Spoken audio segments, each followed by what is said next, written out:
help me reach 1,000 subscribers. Please like the video and share your thoughts on the video. Your feedback helps make the contents better. Now let's get to the story. The champagne glass shattered against the floor as my wife slammed the divorce papers onto the table in front of me. 200 people fell silent. My own children stood behind her, actually smiling. "Sign it, Dad," my son Marcus said. "It's time." I looked at the pen she thrust toward me, then at the faces of colleagues who'd become friends over 30 years. My hand didn't shake as I signed each page. When I finished, I leaned close to Jennifer and whispered, "You have no idea what you just did." She laughed. That laugh would haunt her. My name is Robert Chen. I'm 63 years old, and until that moment I thought I'd built something meaningful. 30 years with Patterson and Associates, one of the most prestigious architectural firms in Seattle. A beautiful home overlooking Lake Washington. 2 kids I'd put through college. A wife I'd loved since we were 25. I was the guy who did everything right, or so I believed. I worked 60-hour weeks to provide the life Jennifer wanted. I missed soccer games and dance recitals, sure, but I thought they understood. I thought it all meant something. If you're listening right now, help me prove something wrong. My mother said I wouldn't even reach 1,000 subscribers, but I believe stories like this deserve to be heard. Help me show her that these stories matter. The retirement party was Jennifer's idea. She insisted on hosting it at the Columbia Tower Club, the most expensive venue in Seattle. "You deserve it," she'd said, kissing my cheek that morning. 30 years of dedication deserves a proper celebration." I should have known something was wrong. She'd been unusually affectionate for weeks, almost giddy. I attributed it to excitement about our retirement plans. We were supposed to travel, spend time with the grandkids, finally enjoy the fruits of my labor. Instead, I got humiliated in front of everyone who mattered to me. After I signed, Jennifer's sister collected the papers like they were some kinds of trophy. My daughter, Sarah, actually hugged her mother. "You're finally free, Mom," she said, loud enough for the front tables to hear. The party dissolved into awkward conversations and people making excuses to leave early. My boss, Howard Patterson, squeezed my shoulder. "Take whatever time you need, Robert," he said quietly. I almost laughed. Time? I had all the time in the world now. I was retired and apparently divorced on the same night. I went to a hotel that night, not because I was kicked out, but because I couldn't stand to be in that house with her. I lay in the generic hotel bed staring at the ceiling and let myself feel it all. The rage, the betrayal, the absolute confusion. 27 years of marriage ended with a dramatic flourish at what should have been my celebration, and my kids, my own children, had applauded it? The next morning I called my lawyer. Not the family attorney Jennifer and I had used for years, that would be stupid, but a shark named Patricia Vaughn who'd handled a nasty divorce for one of my colleagues. "I need you to tell me exactly what I'm dealing with, and I need to know what she can take from me." Patricia worked fast. Within a week I understood the full picture, and it was worse than I had imagined. Jennifer had been planning this for at least 6 months. She'd consulted with 3 different divorce attorneys before settling on one. She'd documented every time I'd worked late, every missed event, building a narrative of an absent, workaholic husband. She wanted the house, half my retirement accounts, half my pension, and spousal support. According to Washington's community property laws, she was entitled to a lot of it. But here's what Jennifer didn't know. I wasn't just an architect. I was a damn good one, and I was meticulous.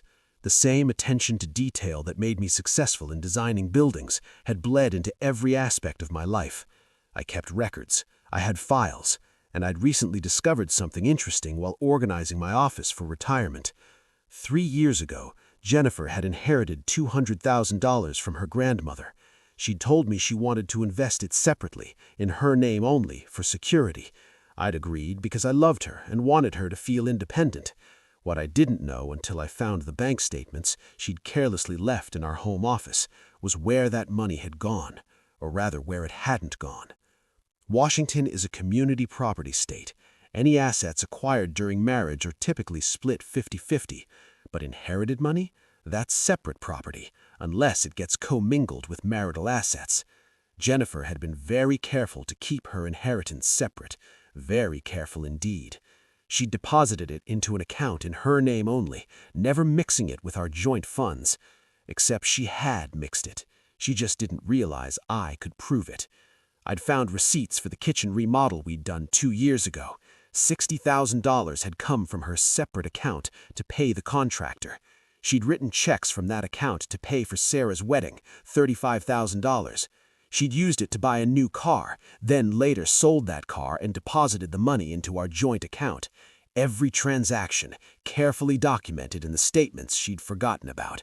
By commingling her inheritance with marital property, that $200,000, or what was left of it, was now on the table, and Jennifer's lawyer didn't know it yet. But I wasn't ready to play that card. Not yet. First, I needed to understand why my children hated me enough to participate in my public humiliation. I called Marcus first. He was 28, working as a software engineer in Portland. "Dad," he said when he answered, his voice guarded, "I didn't think you'd call." "Why did you do it?" I asked simply. "Why did you stand there and tell me to sign?" He was quiet for a long time. "Do you really not know, Dad? You were never there. Never.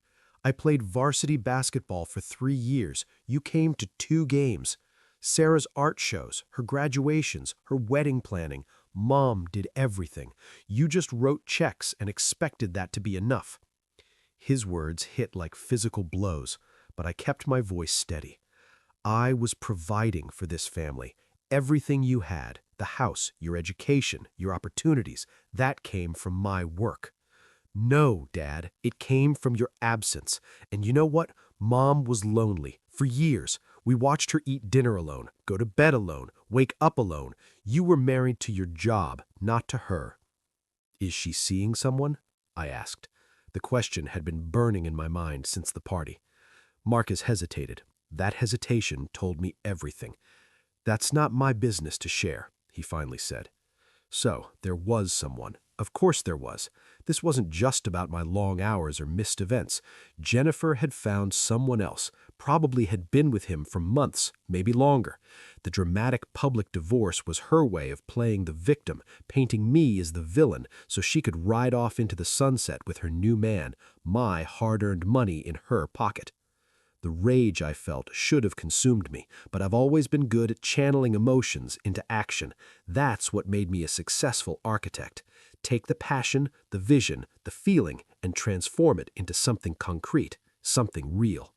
I hired a private investigator. His name was Tom Reeves, a former police detective who specialized in matrimonial cases. "I need to know everything," I told him. "Who he is, how long it's been going on, all of it." Tom delivered results in 10 days. His report was comprehensive and damning. Jennifer's boyfriend was named David Marsh, 49 years old, a real estate developer I'd actually met at a charity function 2 years ago. They'd been having an affair for 14 months. Tom had photos of them at restaurants, hotels, even a weekend trip to Vancouver they'd taken while I was at a conference in Los Angeles. My wife had used our joint credit card to buy lingerie for her getaway with another man. But here's where it got interesting. David Marsh was married too. His wife, Catherine, was a physician at Swedish Medical Center. They had 3 teenage kids, and from what Tom could gather, Catherine had no idea about the affair. I made the decision to subscribe and support this channel right then. Please, if you're finding value in this story, hit that subscribe button. It helps more than you know. Now I had leverage, but I still wasn't ready to use it. I wanted Jennifer to feel secure, confident, convinced she'd won. So I played the part of the defeated husband. I moved into a modest apartment in Fremont. I hired a mediocre divorce attorney named Steve Harrison, someone competent but not threatening. I let Jennifer's lawyer push me around in the preliminary negotiations. They offered me a settlement that was insulting. I'd keep 30% of my retirement accounts, no pension, no house, and I'd pay spousal support of $4,000 a month for 10 years. In exchange, we'd have a quick, quiet divorce. Jennifer was in a hurry. I wondered if David had promised her something. Maybe he was planning to leave his wife too. Steve advised me to counteroffer. "Steve, this is robbery, Robert. We can do much better at trial." "Accept it," I said. "All of it. Tell them I'll sign whatever they want." Steve looked at me like I'd lost my mind. Robert, you'd be giving away almost everything. Your pension alone is worth over $1 million. The house is worth $2.3 million. You're talking about walking away with maybe $700,000 total, while she gets nearly $3 million. Why would you do that? Because I want this over, I lied. I can't fight anymore. Just accept their terms. Jennifer's attorney probably thought Christmas had come early. They drew up the papers within a week. All I had to do was sign, and the divorce would be final in 90 days. I didn't sign. Not yet. Instead, I scheduled a meeting with Catherine Marsh. Getting her contact information was easy. Getting her to meet me required honesty. I called her office and left a message. Mrs. Marsh, my name is Robert Chen. I believe you and I have something important to discuss regarding our spouses. Please call me at your earliest convenience. She called back within an hour. We met at a coffee shop in Ballard, neutral territory. Catherine was a striking woman, tall and elegant with graying hair she wore pulled back. She had the kind of face that had probably been beautiful at 30 and had aged into something more interesting, more intelligent. "You said this is about our spouses," she said after we'd ordered coffee. "I'm listening." I slid Tom's report across the table. "I'm sorry to be the one to tell you this, but your husband has been having an affair with my wife for over a year. Everything's documented in there. Photos, hotel receipts, witness statements." Catherine didn't open the folder immediately. She stared at it like it might bite her. "How long have you known?" she asked quietly. 2 weeks. I hired an investigator after my wife served me with divorce papers at my retirement party." She looked up at that. "She served you at your retirement party?" "In front of 200 people. My children applauded." Catherine opened the folder then. She went through it methodically, her expression never changing. She was a surgeon, I remembered. She was trained to compartmentalize, to stay calm in crisis. When she finished, she closed the folder and met my eyes. "What do you want from me?" she asked. "I want them to pay," I said simply. "Not just financially. I want them to feel what we felt, the humiliation, the betrayal, the loss. And I think, working together, we can make that happen." Catherine was quiet for a long moment. Then she smiled, and it wasn't a nice smile. "Tell me your plan." Here's what people don't understand about revenge. It's not about anger. Anger is hot and messy and makes you sloppy. Revenge is cold and precise. It's architecture. You design it carefully, you build it methodically, and you don't reveal the final structure until it's too late for anyone to stop it. Catherine and I became unlikely partners. She was brilliant, surgical in her thinking, and absolutely committed once she'd decided on a course of action. Her marriage to David had been troubled for years, she admitted. This affair was probably not his first, but it would definitely be his last with her. Our plan had several phases. Phase 1 was information gathering. Catherine had access to David's finances through their joint accounts. What she discovered was fascinating. David had been siphoning money from their marital assets for months, likely preparing to finance his new life with Jennifer. He'd opened credit cards in his name only, taken out a home equity loan Catherine hadn't known about, and moved money into offshore accounts. "He's been planning to leave me," Catherine said when she showed me the evidence, "just like your wife planned to leave you." "How much has he taken?" I asked. "Close to $400,000, money that should be community property." That gave me an idea. "What if we make sure that in the divorce proceedings you get compensated for that? Washington doesn't look kindly on dissipation of marital assets." "I'm one step ahead of you," Catherine said. "My attorney is already preparing the paperwork, but I want more than money, Robert. I want him to hurt." Phase 2 was about timing and optics. We needed to control the narrative, just like Jennifer had tried to do at my retirement party. Catherine filed for divorce first, before David expected it, and she did it with flair. She served him at his office, in front of his partners. The petition detailed his affair, the financial misconduct, everything. David's reputation in Seattle's real estate community took an immediate hit. Make sure to like this story if you're enjoying the journey. Your support keeps these stories coming. Then came my favorite part. I finally signed the divorce settlement Jennifer had offered, but not before making one tiny modification. I had Steve add a clause that stated both parties warranted they had made full financial disclosure, and any assets not disclosed would be subject to division upon discovery. It was standard language, the kind that appears in most divorce agreements. Jennifer's attorney barely glanced at it. Jennifer signed enthusiastically. She thought she'd won. The divorce was finalized in early April, 90 days after I'd signed it. Jennifer got the house, most of my retirement accounts, and her spousal support. I got my freedom and the small portion of assets I'd been allowed to keep. She was ecstatic. She called Marcus and Sarah to celebrate. They went out to dinner, the three of them, and toasted to new beginnings. Meanwhile, I waited. I'd learned patience in my career. Some buildings take years to design, years more to construct. You can't rush quality work. 3 weeks after the divorce was final, I had Patricia Vaughn, my real attorney, file a motion to set aside the divorce decree based on fraud and failure to disclose assets. We presented evidence of Jennifer's commingled inheritance, the $200,000 that should have been divided as community property but wasn't because she'd hidden it. Jennifer's attorney fought back, of course, but the evidence was irrefutable. Bank statements, receipts, transaction records, I had it all. The court was not pleased that Jennifer had failed to disclose these assets. Washington courts take fraud very seriously.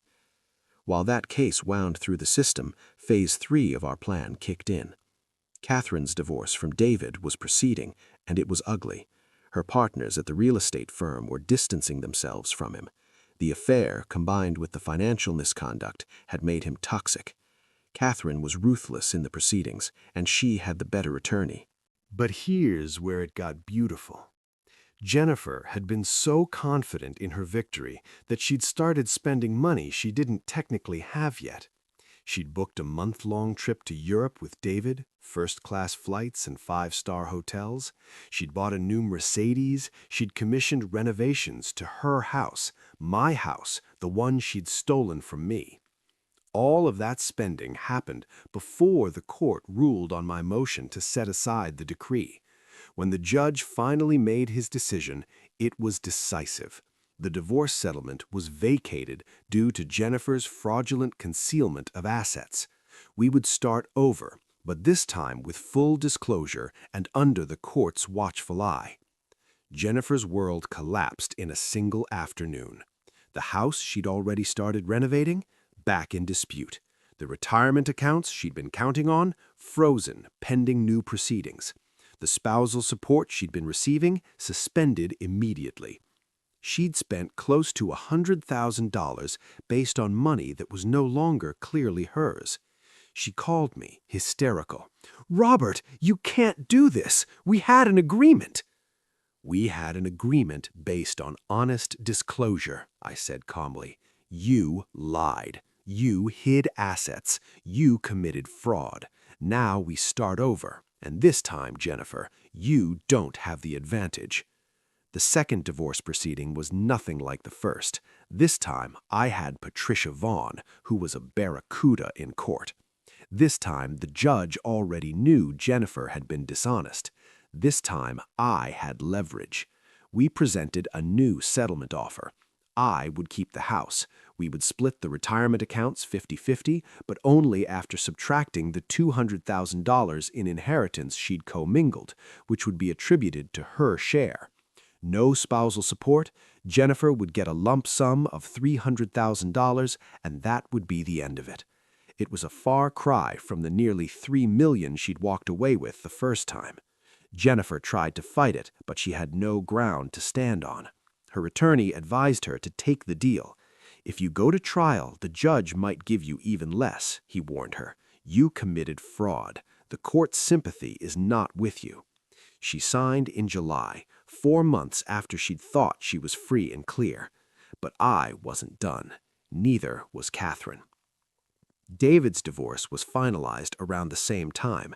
Catherine had destroyed him financially.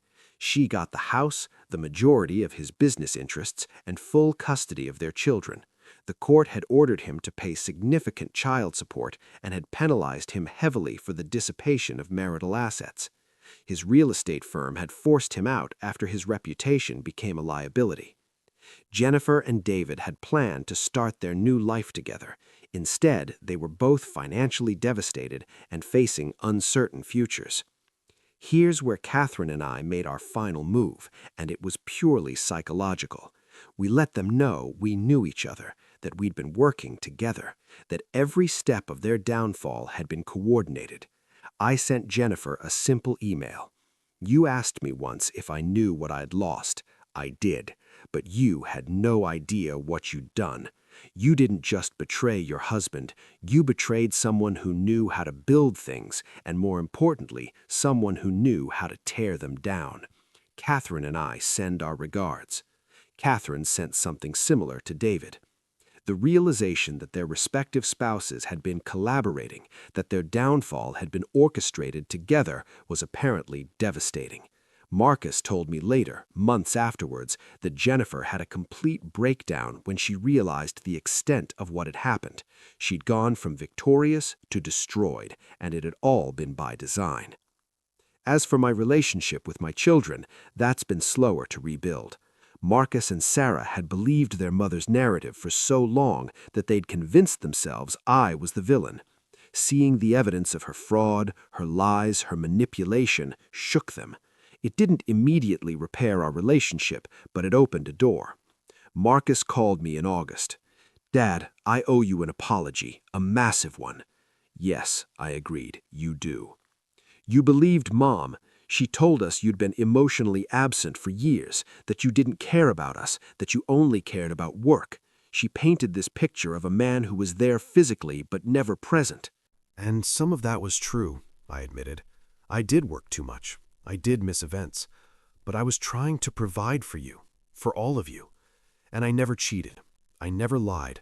I never plotted to humiliate your mother in front of everyone she knew. "I know that now," Marcus said quietly. "Sarah and I, we were wrong. We enabled Mom's cruelty, and we can't take that back. But we want to try to fix things, if you'll let us."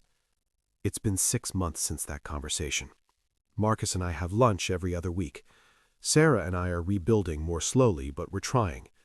They understand now that relationships are complicated, that there are no simple villains and heroes, just people making choices and living with the consequences. As for Jennifer, I heard through mutual friends that she and David lasted about 3 months after their divorces were finalized. Turns out, a relationship built on deception and betrayal isn't a strong foundation. Who knew? She's living in a small condo in Tacoma now, working part-time at an interior design firm. The $300,000 she got in the settlement didn't go far after she paid back the money she'd spent during those 3 weeks when she thought she'd won. I'm back in the house on Lake Washington. I wake up every morning to a view of the water and the mountains. I've started taking photography classes, something I always wanted to do but never had time for. Catherine and I have become genuine friends. We have dinner occasionally, 2 people who survived betrayal and came out stronger. Last month, on what would have been my and Jennifer's 28th anniversary, I received a letter from her. She wanted to apologize, to explain, to ask for forgiveness. The letter was 12 pages long, filled with justifications and regrets. I read it once, then burned it in the fireplace. Some people deserve forgiveness. Some people deserve closure. Jennifer deserves to live with the weight of what she did, the same way she expected me to live with the humiliation of being divorced at my own retirement party while my children applauded. My name is Robert Chen. I'm 63 years old. I built a successful career through precision, patience, and attention to detail. When my wife tried to destroy me, I used those same skills to ensure that justice was served. Not the hot, messy revenge of passion, but the cold, calculated revenge of careful planning. She thought she knew what she was doing when she served those papers. She thought she'd won when I whispered that she had no idea what she'd just done. She was right. She had no idea. And by the time she figured it out, it was far too late.